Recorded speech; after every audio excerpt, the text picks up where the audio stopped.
Assalamu alaikum. In this lecture, we learn how to multiply two matrices. Two matrices A and B are conformable. कब ये दो matrices multiply के काबिल होंगे या कब वो मल्टीप्लाई किए जा सकेंगे। गिवन प्रोडक्ट ए बी, कैसे हम ए और बी को ज़रब दे सकेंगे। If the number of columns, अगर ए के जो नंबर ऑफ़ कॉलम्स हैं ना वो इक्वल आ जाएं बी के नंबर ऑफ़ रोज़ के, तभी मल्टीपल मुमकिन होगा। जैसे ए आपके पास गिवन दिया हुआ है 1 2 3 0, यानी कि 2/2 का मैट्रिक्स है। अगर देखा जाए तो इसमें ए में कॉलम आ रहे हैं 2 और बी में रोज़ कितनी आ रही हैं 4 और 1, 2 रोज़ आ रही हैं, एलिमेंट इसमें 4 और 1 आ रहे हैं। इसका मतलब है ए के जो नंबर ऑफ़ कॉलम्स हैं वो बराबर है बी के नंबर ऑफ़ रोज़ के, तो हम इन्हें ज़रब दे सकते हैं आपस में, इनका मल्टीपल हम हासिल कर सकते हैं। अगर दो कालब आपस में ज़रब हो सकें तो वो कंफर्मेबल होते हैं मल्टीप्लिकेशन के लिए। अब हम एक्सरसाइज नंबर 1.4 स्टार्ट करते हैं। पहला ही क्वेश्चन है, कह रहे हैं which of the following product of matrices is confirmable for multiplication. के बताएं इनमें से कौन कौन से कालब आपस में ज़रब दिए जा सकते हैं। तो पहला ही जुज़ है कि एक कालब दिया हुआ है, अगर मैं इसका मरतबा देखूं तो 2/2 है और दूसरे कालब से ज़रब खा रहा है जिसका मरतबा 2/1 है। तो पहले कालब के जो नंबर ऑफ़ कॉलम्स हैं वो बराबर आ रहे हैं दूसरे कालब के नंबर ऑफ़ रोज़ के, तो हम कह सकते हैं कि ये पॉसिबल है, इनकी ज़रब मुमकिन है। दूसरा जुज़ देखते हैं। दूसरे जुज़ में जो आपके पास कालब दिए हुए हैं 2, पहले का ऑर्डर भी 2/2 है, 2 रोज़ आ रही हैं, 2 कॉलम्स आ रहे हैं, और सिमिलरली दूसरे का ऑर्डर भी 2/2 है। तो देख सकते हैं पहले कालब के कॉलम्स जो हैं वो दूसरे कालब की रोज़ के बराबर आ रहे हैं। तो हमने बाय डेफिनेशन देखा कि मल्टीप्लिकेशन जो है वो कब कंफर्मेबल होती है, जब पहले कालब के कॉलम्स दूसरे कालब की रोज़ के बराबर आ जाएं, तो ये भी पॉसिबल है। नेक्स्ट थर्ड चूज़ देखते हैं। थर्ड चूज़ में क्या है जी, पहला कालब दिया हुआ है जिसका ऑर्डर है 2/1 और दूसरे कालब का जो ऑर्डर दिया हुआ है वो 2/2 है। तो देखा जाए पहले कालब के जो नंबर ऑफ़ कॉलम्स हैं वो 1 है और दूसरे कालब की नंबर ऑफ़ रोज़ देखा जाए तो 2 है, तो 1 नहीं बराबर होता 2 के। तो हम कह सकते हैं इसकी जो प्रोडक्ट है मल्टीप्लिकेशन है वो पॉसिबल नहीं है, ये कंफर्मेबल नहीं है मल्टीप्लिकेशन के लिए। चौथा जूस देखिएगा। चौथे जूस में देखें तो इसके नंबर ऑफ़ रोज़ 3 आ रही हैं पहले कालब की और कॉलम्स 2 आ रहे हैं, यानी 3/2 ऑर्डर आ रहा है। और दूसरे कालब की देखें तो 2 रोज़ आ रही हैं, 3 कॉलम्स आ रहे हैं, तो दूसरे का ऑर्डर आ रहा है 2/3। तो बाय डेफिनेशन कंफर्मेबल कब होते हैं, जब पहले कालब के कॉलम्स जो हैं दूसरे कालब की रोज़ के बराबर आ जाएं। तो यहाँ पे बराबर आ रहे हैं तो हम कह सकते हैं प्रोडक्ट इनका पॉसिबल है। आगे लास्ट जो इसी क्वेश्चन का क्वेश्चन नंबर 1 का क्या है जी, अगर आपके पास एक कालब हो 3 2 1 0 1 -1, यानी कि जिसका ऑर्डर 2/3 है, और दूसरा कालब जिससे ज़रब हो रहा है उसका ऑर्डर 3/2 आ रहा है। तो देखा जाए पहला जो कालब है उसके 3 कॉलम हैं, दूसरे कालब की 3 कतारें हैं, तो बराबर होते हैं 3 के, तो इसका प्रोडक्ट पॉसिबल है, मुमकिन है। क्वेश्चन नंबर 2 पे आ जाए। क्वेश्चन नंबर 2 में कह रहे हैं अगर इफ़ ए बराबर हो 3 0 -1 2 के और बी बराबर हो 6 5 के, तो फाइंड करना है आपने। पहला चूज़ 2 चूज़ दिए हुए हैं, एक ए भी फाइंड करना है और दूसरा बी ए, और कह रहे हैं इफ़ पॉसिबल। इसका मतलब हमें कंडीशन भी देखनी पड़ेगी, क्या इनकी ज़रब मुमकिन है, ये कंफर्मेबल हैं या नहीं। तो सबसे पहले आप ए बी मालूम करेंगे। ए बी के लिए आपको ए दिया हुआ है, आप ए की वैल्यू दर्ज करेंगे, देन आपको बी की वैल्यू भी दी हुई है, आप बी की वैल्यू दर्ज करेंगे। वो दोनों वैल्यूज़ आप ए बी की जगह दर्ज करेंगे जूज़ नंबर 1 में। तो सबसे पहले देखेंगे क्या ये मल्टीपल इनका मुमकिन है या नहीं। तो पहले कालब का ऑर्डर देखेंगे 2/2 आ रहा है और दूसरे कालब का ऑर्डर 2/1 आ रहा है। देखा जाए तो पहले कालब के कॉलम की तादाद 2 है, दूसरे के कतारों की तादाद 2 है, तो ज़रब मुमकिन है। ज़रब देनी कैसे है, तो ज़रब देना पहला आपने नहीं सीखा, यानी पहले नहीं आप ज़रब अभी तक दी आपने, तो कैसे ज़रब देनी है। पहली कतार उठाएंगे और कॉलम पे रख देंगे अगले कालब के, पहले कालब की पहली कतार उठाएंगे और अगला जो कालब है नेक्स्ट उसके जितने कॉलम हैं पहले पे रखना है, फिर दूसरे पे, फिर तीसरे पे, जितने भी कॉलम हो। तो इसका एक ही कॉलम है दूसरे कॉलम का, तो उठाया पहली कतार को और दूसरे कॉलम के कॉलम पे रख दिया, तो 3 6 के ऊपर आ गया और 0 5 के ऊपर आ गया। तो देखा जाए 3 6 से ज़रब होगा तो 18 हो गया, 0 5 ज़रब हुआ तो 0 आ गया। सिमिलरली दूसरी कतार को उठाएंगे, याद रखना है जब पहले कॉलम की पहली कतार उठाएंगे तो आपके पास जो वैल्यू आएगी वो पहली कतार में ही आएगी। दूसरा कॉलम आपको कॉलम का बताएगा और जो पहला कॉलम है वो आपको कतार का बताएगा। अगर देखा जाए तो आपने किस कॉलम से मल्टीप्लाई किया है, दूसरे कॉलम के किस कॉलम से, पहले से, इसका मतलब जो कीमत आएगी मल्टीपल के बाद वो पहले कॉलम में आएगी। और कतार कौन सी है जी, वो पहला कॉलम बता रहा है कि पहली कतार को उठाया। अब दूसरी कतार उठाएंगे तो इसका मतलब दूसरी कतार में कीमत लिखेंगे आंसर की। दूसरी कतार में आपके पास -1 और 2 है, उसे उठाया गया, ऊपर रखा गया दूसरे कॉलम के, तो -1 6 के ऊपर आ गया और 2 5 के ऊपर आ गया। मल्टीपल के बाद 3 6 से मल्टीप्लाई हुआ तो 18 हो गया, 0 5 से 0 आ गया, -1 6 से -6 और 2 5 से 10 आ गया। देन 18 में 0 जमा हुआ 18 ही आ गया, -6 में 10 जमा हुआ तो जमा के 4 आ गए। तो ये इसका आंसर आ गया आपके पास। जूज़ नंबर 2 था BA मालूम करना। तो अगेन वही बात, B की वैल्यू दर्ज करेंगे जो पीछे आपको दी हुई है, A की वैल्यू दर्ज करेंगे। सबसे पहले इनका मर्तबा देखेंगे। पहला कॉलम जो है उसका मर्तबा आ रहा है 2 कतारें 1 कॉलम, यानी 2/1, और दूसरे का 2/2, 2 कतारें 2 कॉलम है। तो याद रखने वाली बात जो पीछे हम बार बार कर चुके हैं कि पहले कॉलम के कॉलम दूसरे कॉलम की कतारों के बराबर होने चाहिए। तो पहले कॉलम के कॉलम 1 आ रहा है, तो दूसरे कॉलम की जो कतारें हैं वो 2 आ रही हैं, तो 1 बराबर नहीं होता 2 के।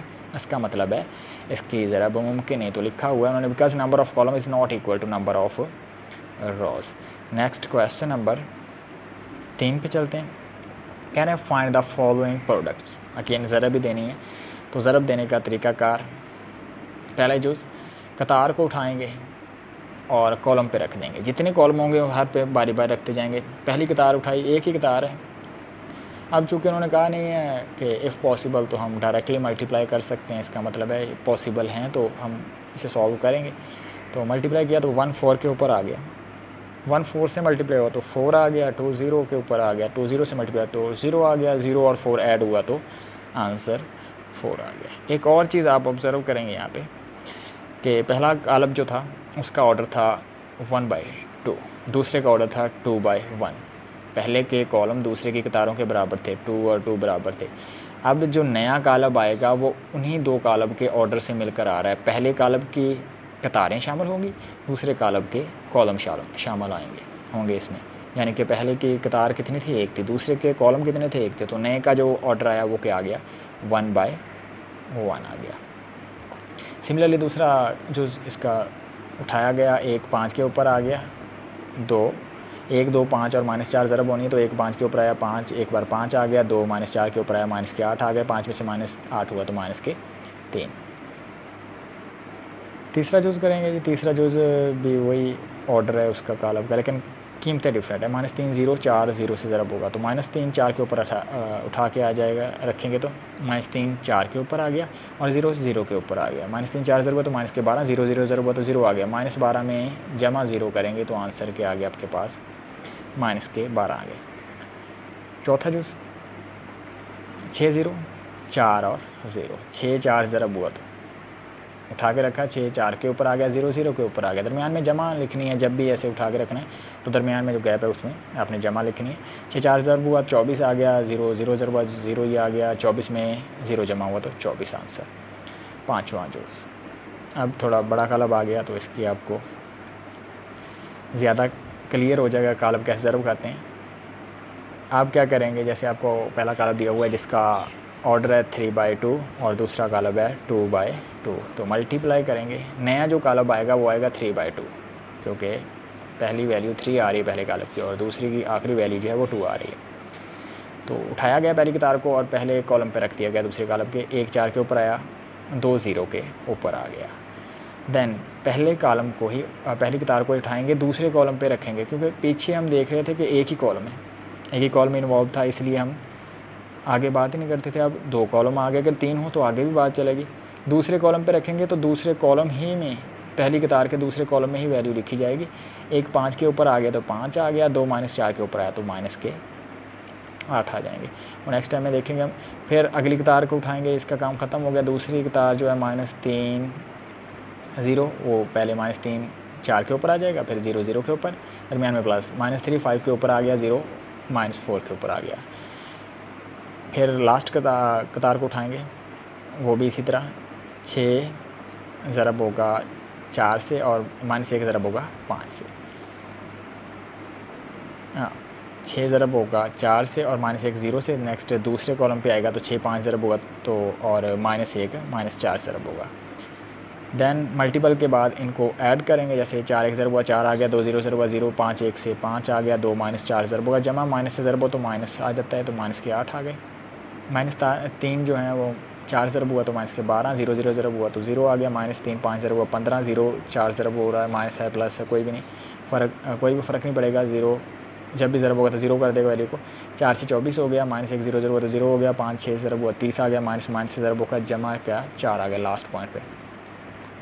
अब ये जमा होंगे, 4 में 0 जमा हुआ 4 आ गया, 5 में से 8 तफरीक हुआ तो -3 आ गया, -12 में 0 जमा हुआ तो -12, -15 में 0 जमा हुआ तो -15, 24 में 0 जमा हुआ 24, 30 में 4 जमा हो रहा है, तो आपके पास आंसर आ गया जी 34।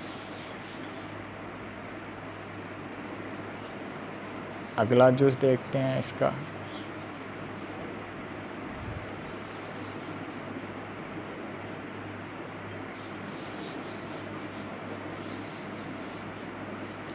ख़त्म हो चुके हैं। क्वेश्चन नंबर 4 से स्टार्ट करेंगे आगे। क्वेश्चन नंबर 4 भी कह रहे हैं मल्टीप्लाई द फॉलोइंग मैट्रिसेस के, इनको आपस में ज़रब दे दें। तो ज़रब कैसे देनी है, तरीक़ाकार सीख चुके हैं आपके। कतार को उठाएंगे, कॉलम पर रख देंगे, जैसे 2 उठाया गया, इसके ऊपर रख दिया गया जी 2 के ऊपर, 3 3 के ऊपर, दरमियान में क्या आ गया प्लस आ जाएगा। तो हम इसका जुज़ करते हैं। पहला उठाया 2 2 के ऊपर आ गया 4, 2 3 3 3 के ऊपर 9 हो गया, फिर 2 इस तरह ही पहली कतार को उठा के दूसरे कॉलम पे रखेंगे। 2 -1 के ऊपर आ गया, यानी 2 -1 से ज़रब हो गया, दरमियान में जमा, और 3 0 से ज़रब हो गया। फिर दूसरी कतार उठाएंगे, पहले कतार का काम ख़त्म हो गया, दूसरी कतार ज़रब होगी तो 1 2 के साथ ज़रब होगा और 1 3 के साथ ज़रब हो गया। फिर सिमिलरली 1 -1 से ज़रब हुआ और 1 0 ज़रब हुआ, 0 2 ज़रब होगा। नेक्स्ट लास्ट जो कतार है वो ज़रब होगी, 0 2 के ऊपर आ गया, -2 3 के ऊपर आ गया। फिर इसी कतार को लास्ट कॉलम यानी सेकंड कॉलम पे रखेंगे दूसरे कॉलम के, तो ज़रब होगा 0 -1 से, -2 0 से। ज़रब दी गई 3 2 2 ज़रब हुआ तो 4, 3 3 से 9 हो गया, जमा होके 13 आंसर आ गया।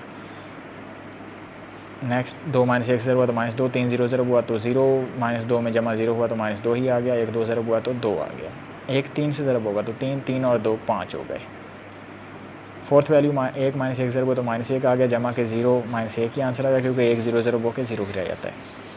0 2 ज़रब हुआ तो 0 आ गया, -3 2 ज़रब हुआ, -2 3 ज़रब हुआ तो -6, तो 0 में से -6 करेंगे तो माइनस का 6 ही आंसर आ गया। 0 -1 ज़रब हुआ तो 0 आ गया, 0 2 ज़रब हुआ तो 0 ही आ गया, 0 + 0 अगेन 0, तो ये आपके पास इसका आंसर है।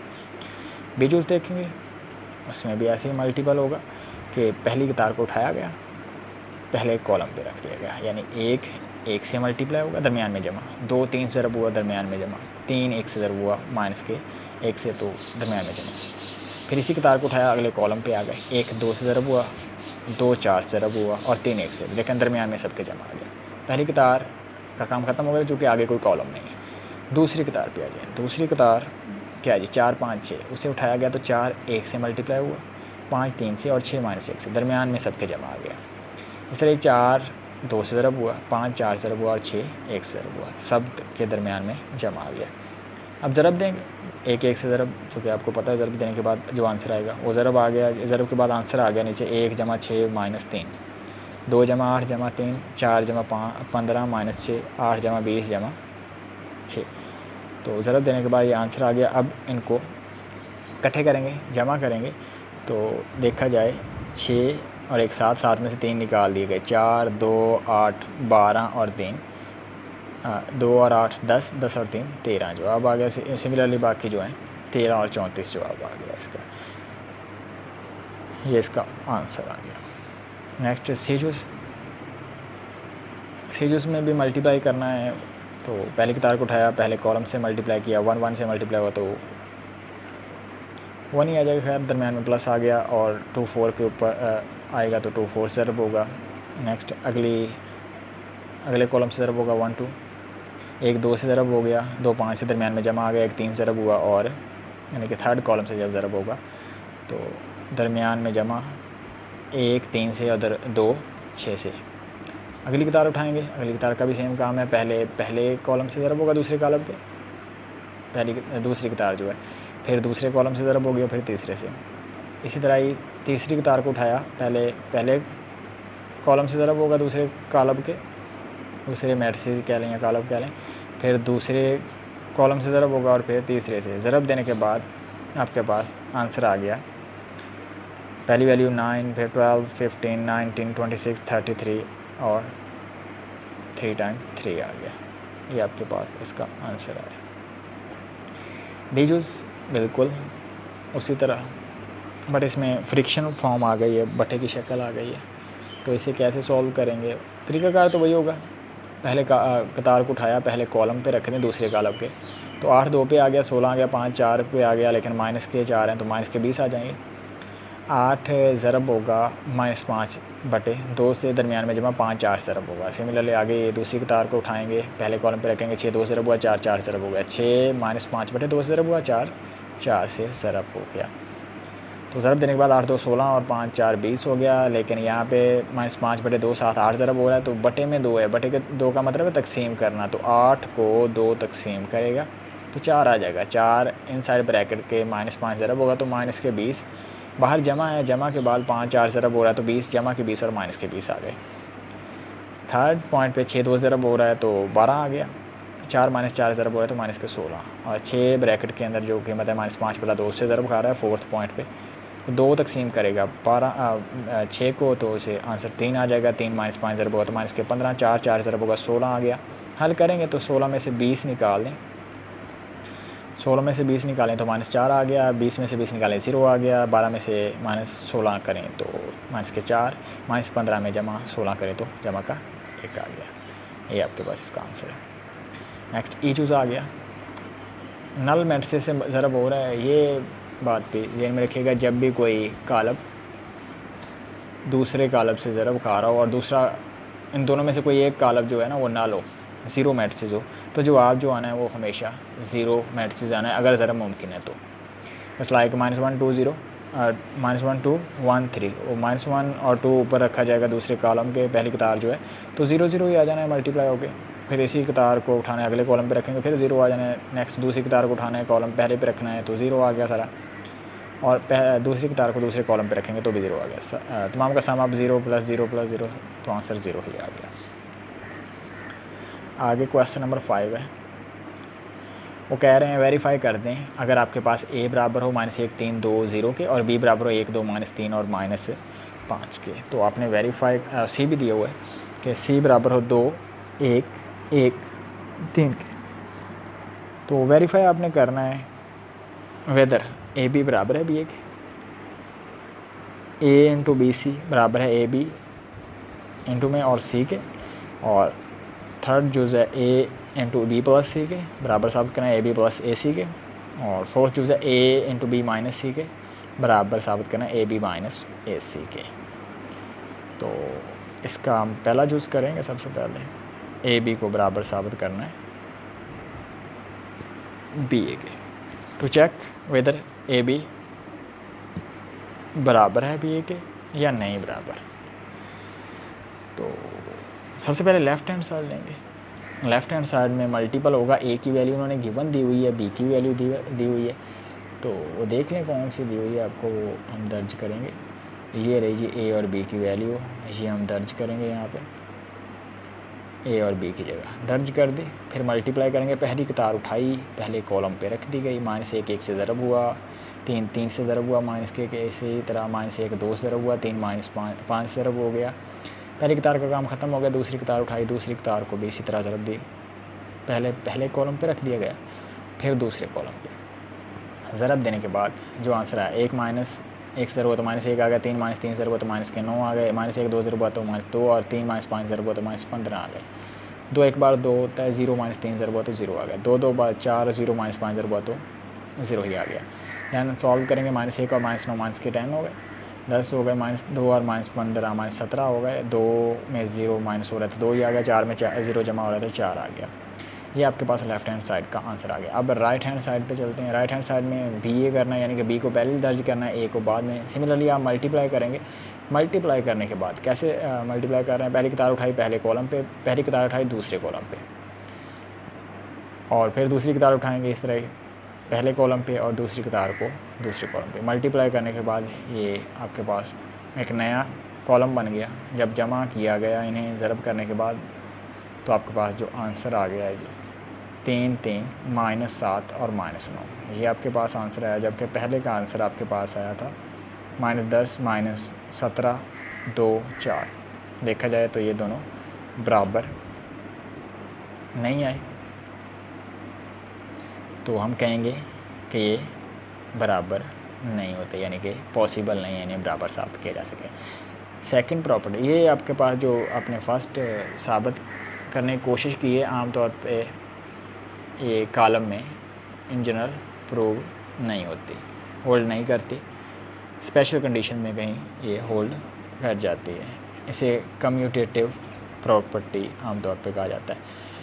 और दूसरा जो जुज़ है उसे एसोसिएटिव प्रॉपर्टी के नाम से जाना जाता है कि ए इंटू मल्टीप्लिकेशन के लिहाज से ए इंटू बी सी बराबर ए बी इंटू सी। तो लेफ़्ट हैंड साइड सबसे पहले करेंगे, तो लेफ़्ट हैंड साइड जब सॉल्व करेंगे सबसे पहले ब्रैकेट हल करनी पड़ेगी। तो बी को सी से ज़रब देंगे, बी सी है ब्रैकेट में लेफ़्ट हैंड साइड में, तो मल्टीपल किया, इसका मल्टीपल क्या आ गया 1 2, पहली कतार है तो पहले कॉलम पे आ गया, 1 2 से ज़रब हो गया, 2 1 से ज़रब हो गया, फिर पहली कतार उठाई दूसरे कॉलम पे रख दिया गया, तो 1 1 से ज़रब हो गया, 2 3 से ज़रब हो गया। दैन दूसरी कतार का काम शुरू हो गया, चूँकि आगे और कॉलम नहीं है तो पहली कतार का काम ख़त्म हो गया, तो उठाया गया जी दूसरी कतार -3 और -5 को, -3 2 के ऊपर आ गया, -5 1 के ऊपर आ गया, दरमियान में जमा ही आना है। लेकिन जब माइनस हो तो साथ ब्रैकेट लगा देनी है। -3 1 के ऊपर आ गया और सिमिलरली -5 3 के ऊपर आ गया। ज़रब दिया 2 1 से ज़रब 2 आ गया, 2 एक बार 2 आ गया, 1 1 से ज़रब 1 आ गया, 2 3 से ज़रब हुआ 6 आ गया, -3 2 ज़रब हुआ तो माइनस के 6, माइनस प्लस से ज़रब होकर माइनस आ गया, 5 एक बार 5, -3 1 से ज़रब हुआ तो -3 और -5 3 ज़रब हुआ तो माइनस के 15 आ गए। इन्हें आपस में समअप किया, जमा किया गया तो जवाब आ गया 4 7 -11 और 18, तो माइनस के 18 जवाब आ गया।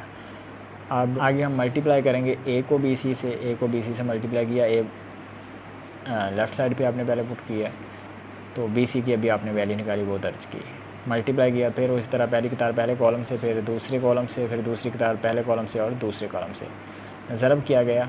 -1 4 ज़रब हुआ तो -4 आ गया, 3 -11 ज़रब हुआ तो -33 आ गया, -1 7 ज़रब हुआ तो -7, 3 -18 ज़रब हुआ तो -54 आ गया, 2 4 ज़रब हुआ तो 8 और 0 -11 ज़रब हुआ तो 0 आ गया। फिर दूसरी कतार दूसरे कॉलम ज़रब की 2 7 ज़रब हुआ तो 14 आ गया, 0 18 ज़रब हुआ तो 0 आ गया। जमा करने के बाद -4 -33 -37 हो गए, -7 और -54 -61 हो गए, 8 में 0 जमा हो तो 8 और 14 में 0 जमा हो तो 14 आ गया। ये आपके पास लेफ़्ट हैंड साइड का आंसर है। आगे राइट हैंड साइड सॉल्व करते हैं। राइट हैंड साइड में क्या होगा कि ए बी पहले आपको सॉल्व करनी पड़ेगी, फिर सी ज़रब देंगे, तो सबसे पहले ए और बी को ज़रब दिया। कैसे ज़रब देंगे जी, पहली कतार उठाई, पहले कॉलम से ज़रब हुई, फिर दूसरे कॉलम से ज़रब हुई, तो पहले कॉलम से ज़रब होने के बाद जो जवाब आया -1 और 9 आ गया, दरमियान में -9 जमा था, जमा के साथ माइनस ज़रब हुआ तो -9 हो गया। फिर पहले कतार को उठाया, दूसरे कॉलम ज़रब हुआ तो -2 और -15 आ गए। दैन दूसरी कतार को उठाया गया, 2 और 1, 2 1 ज़रब हुआ, 0 3 ज़रब हुआ तो 2 ही आंसर आ गया, 0 3 0 ही होता है, 2 एक बार 2 होता है, 2 में 0 जमा हो गया तो 2 आ गया। फिर इसी कतार को उठा के दूसरे कॉलम ज़रब हुआ, 2 2 बार 4 और 0 5 ज़रब हुआ तो 0 आ गया, यानी कि 4 में 0 जमा हो तो 4 ही आ गया। जमा करें तो -1 और -9 -10 हो गए, -2 और -15 -17 हो गए, 2 और 0 2 ही आ गया, 4 में 0 जमा हुआ तो 4 आ गया। अब इसे राइट हैंड साइड से सी से ज़रब देनी पड़ेगी, क्योंकि ए बी इंटू ब्रैकेट में था और सी से ज़रब देनी थी, तो सी की वैल्यू दर्ज की था। अगेन इसे मल्टीप्लाई किया, -10 -17 जो आपने अभी वैल्यू निकाली 2 4 कारब 2/2 का था, और सी से ज़रब दी थी 2113 जो गिवन वैल्यू है, मल्टीप्लाई किया गया तो उस तरह पहली कतार उठाई, पहले कॉलम से ज़रब दी तो -20 और -17 आ गए। दूसरे कॉलम से ज़रब होगी पहली कतार तो -10 और -51 आ गए। फिर दूसरी कतार उठाई, पहले कॉलम से ज़रब दिया तो 4 और दूसरी वैल्यू भी 4 ही आ गई। फिर दूसरे कॉलम से ज़रब हुआ तो 2 और 12 आ गए। जमा किया गया -37 -61 8 और 14 इसका आंसर आ गया। अगर देखा जाए जो आपके पास पहला आंसर था और सेकंड जो आंसर है वो इक्वल आ गए, तो आप कह सकते हैं लेफ़्ट हैंड साइड बराबर है राइट हैंड साइड के, या A इंटू बी सी बराबर है AB इंटू में और C के।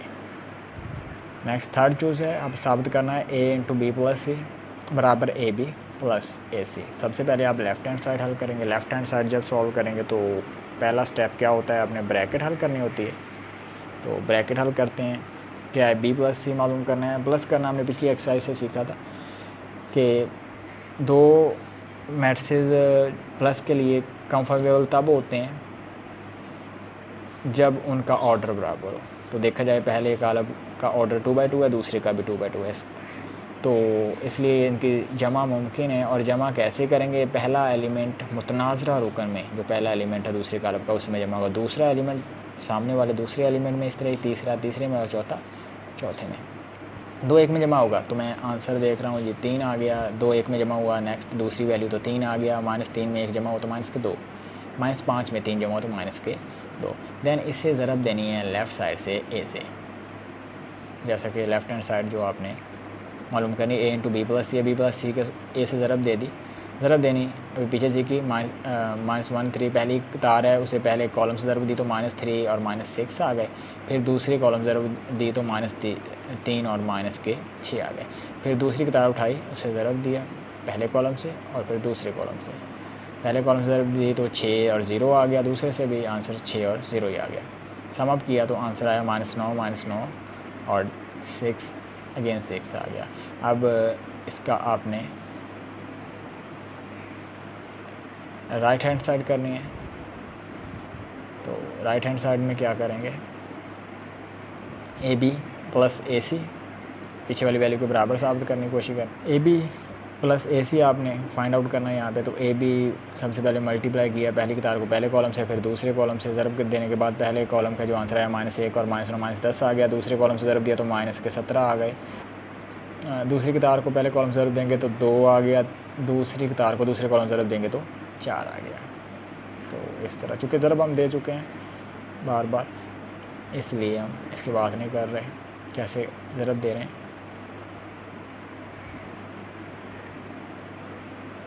नेक्स्ट AC मालूम करेंगे। A को C ज़रब देंगे तो मल्टीपल किया जी, A को C से ज़रब दी, पहली कतार उठाई पहले कॉलम से, पहली कतार उठाई दूसरे कॉलम से, ज़रब देने के बाद 1 और 8 आंसर आ गया दोनों का। पहली कतार से जब पहली कतार जब पहले कॉलम ज़रब हुई तो 1 आ गया, पहली कतार जब दूसरे कॉलम से ज़रब हुई तो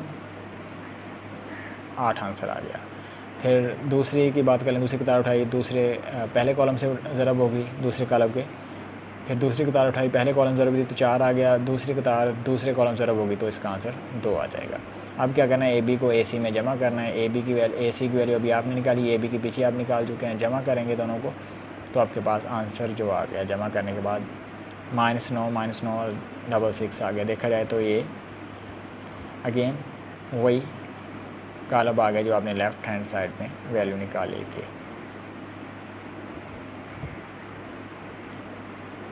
लेफ़्ट हैंड साइड में -9 और 6 2 मरतबा आ रहा था, इधर भी -9 और 2 मरतबा 6 आ रहा है। तो इसका मतलब है आपके लेफ़्ट हैंड साइड बराबर है राइट हैंड साइड के। नेक्स्ट क्वेश्चन नंबर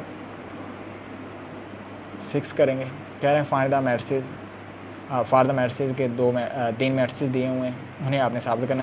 2 जूज़ हैं इसके, एक है जी A B का ट्रांसपोज बराबर होता है B का ट्रांसपोज A का ट्रांसपोज, और दूसरा है B C का ट्रांसपोज बराबर होता है C का ट्रांसपोज B का ट्रांसपोज। तो हम सबसे पहले A B के ट्रांसपोज को B के ट्रांसपोज A के ट्रांसपोज के बराबर साबित करते हैं। सबसे पहले लेफ़्ट हैंड साइड में सबसे पहले ब्रैकेट हल करनी पड़ेगी। ब्रैकेट में क्या है जी, A B को मल्टीप्लाई करना है। तो मल्टीप्लाई कैसे करना है, पहली कतार उठाएँगे पहले कॉलम से मल्टीप्लाई हो गई, -1 1 के ऊपर आ गया और 3 -3 के ऊपर आ गया, तो आंसर -10 आ गया। फिर -1 2 के ऊपर आ गया, यानी पहली कतार दूसरे कॉलम पे आ गई, तो यहाँ पे -2 आ गया। 3 -5 0 -15 -2 और -15 -17 आ गया। दैन दूसरी कतार उठाई, दूसरे पहले कॉलम पे रखी, 2 1 से ज़रब हुआ 2 आ गया, 0 3 से ज़रब हुआ तो 0 ही आ गया, 2 आंसर आ गया, 0 में 2 जमा हुआ तो। फिर दूसरी कतार उठाई, दूसरे कॉलम पे रखी, 2 2 ज़रब हुआ 4, 0 5 ज़रब हुआ तो 0 ही आ गया, 4 में 0 जमा हुआ तो answer 4।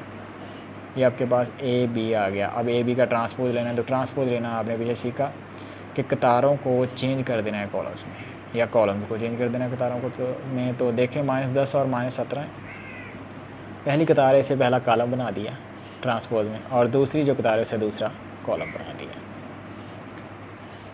Next right hand side पे आएंगे, ए बी का ट्रांसपोज ए का ट्रांसपोज। तो ए का ट्रांसपोज ले लें और बी का ट्रांसपोज ले लें। ए और बी गिवन दिया हुआ था आपको, क्या था अगर देखें तो ए बराबर -1 3 2 0 और बी बराबर था 1 2 -3 और -5 के। तो ए का ट्रांसपोज लिया गया, कतारों को कॉलम में चेंज कर दिया, -1 2 आपके पास कतार थी -1 और 3, उसे कॉलम बना दिया गया। दूसरी कतार थी 2 और 0, उसे दूसरा कॉलम बना दिया गया। इस तरह बी की बात कर लें, उसकी पहली कतार थी 1 और 2, उसे पहला कॉलम 1 और 2 की शक्ल में लिख दिया, और दूसरी कतार थी -3 और -5, उसे दूसरे कॉलम की शक्ल में लिख लिया। अब दोनों को ज़रब देंगे। ज़रब देने का तरीका कि पहली कतार उठाई, पहले कॉलम से ज़रब होगी, फिर दूसरे कॉलम से ज़रब होगी। तो पहले कॉलम से ज़रब दे के -10 आ गया, दूसरी कॉलम से ज़रब दे के 2 का आंसर आ गया। इस तरह दूसरी कतार उठाई, पहले कॉलम से ज़रब हुआ दूसरे कॉलम के तो -17 आ गया, फिर दूसरे कॉलम से ज़रब हुआ तो 4 आ गया। दैन लेफ्ट हैंड साइड बराबर राइट हैंड साइड के। हेंस ए बी होल का ट्रांसपोज बराबर साबित हो गया किसके, बी का ट्रांसपोज ए के ट्रांसपोज के। कैसे हमें पता चला कि ये बराबर हो गया, हमने पीछे एक वैल्यू निकाली, अगर ये दोनों वैल्यूज़ आपस में बराबर आ रही हैं तो ये हम कह सकते हैं कि लेफ़्ट हैंड साइड बराबर है राइट हैंड साइड के। लास्ट चूज क्या है जी, बी सी होल का ट्रांसपोज बराबर सी का ट्रांसपोज बी का ट्रांसपोज। तो सबसे पहले लेफ़्ट हैंड साइड ही बिल्कुल उसी तरह का, लेकिन इसमें सी इन्वॉल्व हो रहा है ए की जगह, वहाँ पे ए और बी था। बी को सी ज़रब दी तो पहला कतार उठाई, पहले कॉलम से ज़रब दी, 1 -2 के ऊपर आ गया, 2 3 के ऊपर आ गया, दरमियान में जमा। फिर 1 और 2 को 6 और -9 ज़रब हुआ, 1 6 के ऊपर आया और दरमियान में जमा 2 -9 के ऊपर आ गया। फिर दूसरी कतार को उठाया, पहले कॉलम से ज़रब दी, -3 -2 के ऊपर आ गया, दरमियान में जमा और -5 जो है वो 3 के ऊपर आ गया। फिर दूसरी कतार को दूसरे कॉलम के ऊपर रखा गया, यानी मल्टीप्लाई किया गया, तो -3 6 के साथ ज़रब का आ गया, दरमियान में जमा और -5 -9 से ज़रब का आ गया। दैन आप जानते हैं प्लस माइनस ज़रब हो तो माइनस आ जाता है, -2 1 ज़रब हुआ तो -2 आ गया, 3 2 ज़रब हुआ 6 आ गया, 6 1 ज़रब हुआ 6, 2 -9 ज़रब हुआ तो -18 आ गया, 3 माइनस किया और -2 ज़रब हुआ तो प्लस के 6 हो गए, माइनस से मल्टीप्लाई को प्लस हो जाता है, माइनस प्लस ज़रब हुआ 5 तो माइनस आ गया, 5 3 से मल्टीप्लाई तो 15 आ गया, 3 माइनस के 6 से ज़रब हुआ तो -18 आ गए, और -5 -9 ज़रब हुआ तो माइनस प्लस 45 हो गए। दैन इसे सम अप किया गया तो 4 -12 -9 और 27 इसका आंसर आ गया। दैन आप इसका ट्रांसपोज लेंगे, ट्रांसपोज लिया गया तो इसका आंसर आ गया 4, जो पहली रो थी वो पहला कॉलम बन गया 4 -12, और जो दूसरी रो थी -9 और 27 वो दूसरे इसका कॉलम बन गया ट्रांसपोज में। दैन आप इसका राइट हैंड साइड सॉल्व करेंगे। राइट हैंड साइड में सबसे पहले ट्रांसपोज लेना है, फिर मल्टीप्लाई करना है। इतना डिफरेंस है कि पहले मल्टीप्लाई करना था लेफ्ट हैंड साइड में, फिर ट्रांसपोज लेना है, और राइट हैंड साइड में पहले ट्रांसपोज लेना है फिर मल्टीप्लाई करना है। सबसे पहले सी का ट्रांसपोज लिया गया तो पहली कतार थी -2 और 6, उसे पहला कॉलम बना दिया गया। दूसरी कतार थी 3 और -9, उसे दूसरा कॉलम बना दिया गया। बी की बात करें तो बी में भी यही बात थी कि पहली कतार थी 1 और 2, उसे कॉलम बना दिया गया। दूसरी कतार थी -3 5, उसे दूसरा कॉलम बना दिया गया। ज़रब दी गई, ज़रब देने का तरीकाकार वही, पहली कतार उठाई पहले कॉलम पे, फिर दूसरे कॉलम पे, दरमियान में जमा। इसलिए दूसरी का कतार उठाई पहले कॉलम पे, फिर दूसरे कॉलम पे और दरमियान में जमा करने के बाद जो जवाब आया 4 -9 -12 और 27। देखा जाए तो यही आपके पास लेफ़्ट हैंड साइड का आंसर था, और सेम आपके पास राइट हैंड साइड का। तो कह सकते हैं लेफ़्ट हैंड साइड इक्वल है राइट हैंड साइड के।